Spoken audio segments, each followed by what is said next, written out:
ही नाम है प्रशांत किशोर और हम कोई नेता नहीं हैं। हमारे बाबूजी मंत्री विधायक नहीं हैं, बिहार के साधारण परिवार के लड़के हैं। हमारे दादा बैलगाड़ी चलाते थे, मजदूर थे। बाबूजी हमारे सरकारी डॉक्टर थे। यही बिहार के सरकारी स्कूल से पढ़कर जीवन शुरू किए हैं।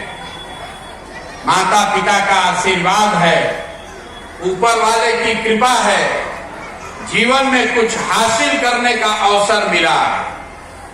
अब तय किए हैं कि अगर भगवान ने हमको शक्ति बुद्धि साधन दिया है तो इसको बिहार की जनता की जिंदगी को सुधारने के लिए लगाएंगे। हम 11 महीना से पैदल चल रहे हैं, आपसे वोट नहीं मांग रहे हैं, आपसे चंदा नहीं लेते हैं। आप यहाँ आए हैं, आपके गांव में भी एक कप किसी का चाय भी नहीं पीते। हम अपना टेंट, तंबू, चाय, खिचड़ी खुद लेकर चल रहे हैं।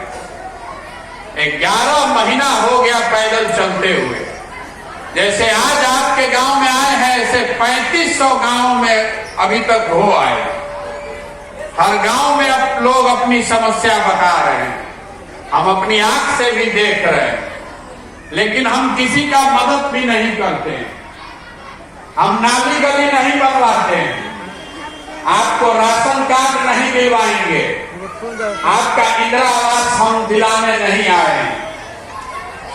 लोग बता रहे हैं कि इतना पैसा लगाकर पैदल चल रहे हैं, इससे बढ़िया तो हमारा मददें कर देते, यहीं पर फैक्ट्री लगवा देते। तो हम आपकी मदद क्यों नहीं कर रहे हैं?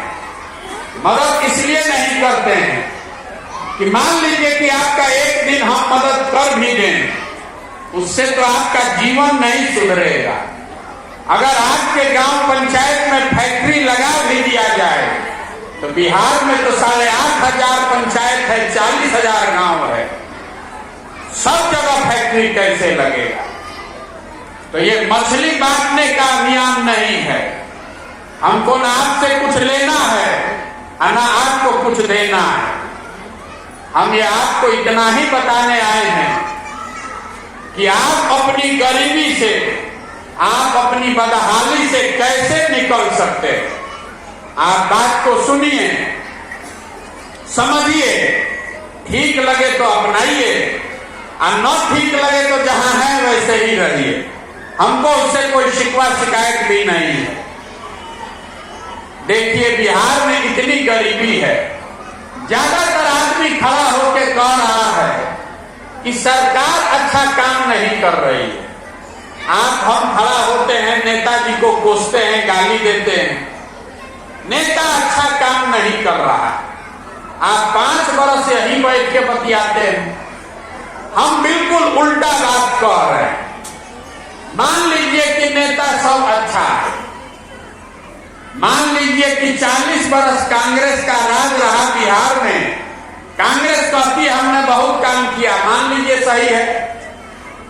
15 वर्ष लालू जी का राज रहा, लालू जी के राज में उनका दावा है कि गरीबों को, पिछड़ों को आवाज मिल गई। हम भी कहते हैं सही बात है, मानिए। नीतीश कुमार 18 साल से मुख्यमंत्री हैं, ये दावा कर रहे हैं कि बिहार में विकास कर दिए, सड़क बिजली हम ठीक कर दिए, इसको भी मान लीजिए। लेकिन अगर सबका बात मान भी लीजिएगा तो भी इस बात से कोई इनकार नहीं कर सकता है कि पूरे देश में सबसे ज्यादा गरीब, सबसे ज्यादा पिछड़ा, सबसे ज्यादा अशिक्षित और सबसे ज्यादा बेरोजगारी वाला राज्य बिहार है। इस बात से तो कोई इनकार नहीं कर सकता। तो काहे के लिए दिमाग लगा रहे हैं कि मोदी ज्यादा खराब कि लालू ज्यादा खराब, नीतीश ज्यादा खराब कि राहुल गांधी ज्यादा खराब? उस बहस में मत पड़िए। न उन्होंने आपको इस स्थिति में पहुंचाया है, न वो आपको इस स्थिति से निकाल सकते। आपने कांग्रेस को वोट दिया, फिर लालू जी को 15 साल दिया, 17-18 साल से आप नीतीश कुमार भाजपा को वोट दे रहे हैं। दिल्ली में मोदी जी को भी बैठा कर देख लिए, आपका दशा नहीं सुधरा। अब अगर जन सुराज के नाम पर प्रशांत किशोर आए हैं, हमको वोट दीजिएगा तो भी आपका दशा नहीं सुधरेगा। जब तक आप ये नहीं समझिएगा कि आखिर आपका इतना बदहाली है क्यों, तब तक कोई आपको इस बदहाली से निकाल नहीं सकता। लोग बता रहा है कि नेता यहाँ काम नहीं कर रहा है, नेता चोर है। आप जरा हमको बताइए कि पूरा देश में कौन राज्य में नेता है जो चोर नहीं है? दूसरे राज्य में भी तो नेता कोई हरिश्चंद्र नहीं है।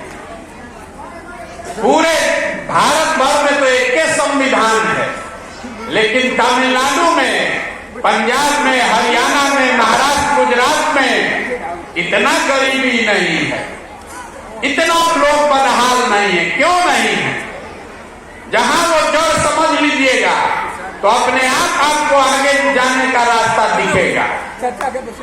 देखिए, दुनिया भर में जितने विद्वान हुए, उन्होंने बताया कि गरीबी से निकलने का 3 ही रास्ता है। 3 गो रास्ता है गरीबी से निकलने का। पहला रास्ता है पढ़ाई। अगर आपका बाल बच्चा पढ़ जाएगा, जिनके घर के बाल बच्चे पढ़ गए, उनके घर की दशा सुधर सकती है। दूसरा रास्ता है जमीन। अगर आप पढ़े लिखे नहीं हैं, आपके पास जमीन है, तो खेती करके भी आपका जीवन सुधर सकता है। और तीसरा रास्ता है पूंजी, पैसा। अगर आप पढ़े लिखे नहीं हैं, आपके पास जमीन भी नहीं है, लेकिन अगर आपके पास पैसा हो तो कोई रोजी रोजगार, दुकान दौरी करके अपना जीवन आप सुधार सकते हैं। बिहार में आप देखिएगा, अपने गांव में भी देखिए, जिस घर में भी लोग पढ़ाई कर लिए हैं, बिहार चाहे जितना बदहाल है, आपके गांव में जिस घर में लोग पढ़ लिख गए हैं, उसका दशा कुछ सुधर गया है। जो जमीन वाले लोग हैं, उनका भी इतना बदहाली नहीं है। जो यहाँ बिजनेस व्यापार कर रहा है, उसका भी दशा ठीक है। लेकिन पूरे बिहार में 2/3 से ज्यादा आदमी, 100 में 75 से ज्यादा आदमी ऐसा है जिसके पास ये तीनों में तीनों चीज नहीं है। न उसके पास पढ़ाई है, न खेती के लिए जमीन है, न रोजी रोजगार के लिए पैसा है। तो गरीबी से निकलेगा कैसे? आपके बच्चे पढ़ने जाते हैं, जो गरीब का बच्चा है वो पढ़ने जाता है, तो स्कूल में वो पढ़ाई नहीं कर रहा है, दोपहर में पिलवा वाला खिचड़ी खा के घरे चला है। आप में से कुछ ऐसे भी लोग हैं जो अपना पेट काट के, आपके पास पैसा है तो अपने बच्चे को प्राइवेट स्कूल में पढ़ा रहे हैं। तो जो प्राइवेट स्कूल में पढ़ा रहा है, उसके बच्चे का भी भला नहीं होने वाला। स्कूल आप भले प्राइवेट में पढ़ा दीजिएगा, लेकिन कॉलेज तो सरकारी में ही जाना पड़ेगा। तो स्कूल में नहीं पढ़ाई हो रहा है ऐसा बात नहीं है, कॉलेज में भी पढ़ाई नहीं हो रहा।